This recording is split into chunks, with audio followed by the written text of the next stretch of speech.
बेटी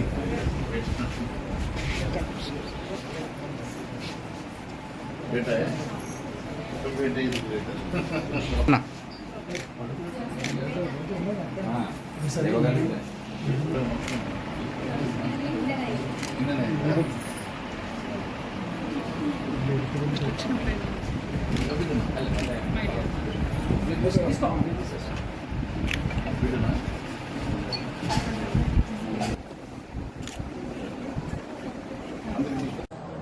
ఈరోజు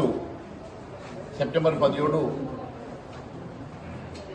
గౌరవ ప్రధానమంత్రి నరేంద్ర మోడీ గారి పుట్టినరోజు సందర్భంగా యావత్ దేశంలో జరుగుతున్నటువంటి సంబరాల్లో భాగంగా నిర్మల్ నియోజకవర్గంలో కూడా ఈరోజు బర్త్డే నరేంద్ర మోడీ గారి బర్త్డే సందర్భంగా రక్తదాన శిబిరాన్ని మొదలుపెట్టాం. మరి హాస్పిటల్స్లో పేషెంట్స్కి పండ్ల పంపిణీ కార్యక్రమం తీసుకోవడం జరిగింది. ఈ రోజు నుంచి అక్టోబర్ 2వ తారీఖు వరకు జరిగేటువంటి వివిధ కార్యక్రమంలో దేశవ్యాప్తంగా ముఖ్యంగా తెలంగాణ రాష్ట్రంలోని ప్రతి ప్రాంతంలో కూడా పండగ వాతావరణంలో ఈ కార్యక్రమాన్ని ముందుకు తీసుకెళ్లడం జరుగుతుంది. ప్రపంచంలోని భారతదేశానికి గుర్తింపు తీసుకొచ్చి ప్రపంచంలోనే 5వ ఆర్థిక శక్తిగా భారతదేశాన్ని నడిపించినటువంటి ప్రధాని నరేంద్ర మోడీ గారు ఈరోజు ఆర్థిక శక్తి ఈరోజు పరిస్థితి చూస్తూ ఉంటే ప్రపంచంలో 3వ ఆర్థిక శక్తిగా అతి త్వరలో మనం చేరుకునే పరిస్థితికి భారతదేశం రావడం, ఈరోజు ప్రతి పేదవాడు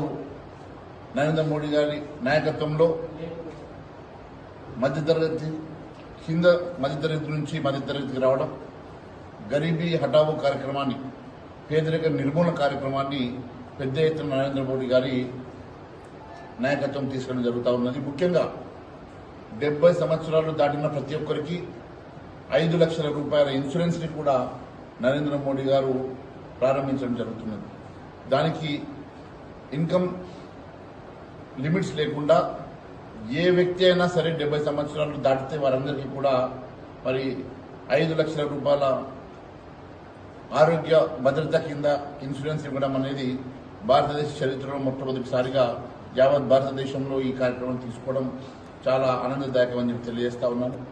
అదే మాదిరిగా ఈరోజు నరేంద్ర మోడీ గారు అట్టడుగు బడుగు బలైన వర్గాల కోసం ఏదైతే పేదవాడికి ఇల్లు కట్టేయాలన్న కల కానివ్వండి, లేకుంటే ప్రతి పేదవాడు ఆరోగ్యంగా ఉండాలన్నటువంటి అంశం కానివ్వండి, లేకుంటే ప్రతి పేదవాడికి ఉచిత బియ్యాన్ని ఇస్తున్నటువంటి కార్యక్రమం కానివ్వండి, ఇవన్నీ కూడా నరేంద్ర మోడీ గారి నాయకత్వంలో ఇటు పేదరిక నిర్మూలనతో పాటు దేశ అభివృద్ధితో పాటు ప్రపంచంలోనే ఆర్థిక శక్తిగా 3వ అతిపెద్ద ఆర్థిక శక్తిగా తీర్చిదిద్దుతున్నటువంటి సందర్భంగా ఇలాంటి నాయకత్వం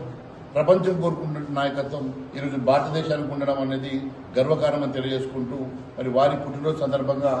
నేను కూడా రక్తదానం చేసిన నా మొదటిసారి జీవితంలో ఒక రక్తదానం శిబిరంలో నేను కూడా రక్తదానం చేయడం అనేది చాలా సంతోషంగా ఆనందంగా తెలియజేస్తాను.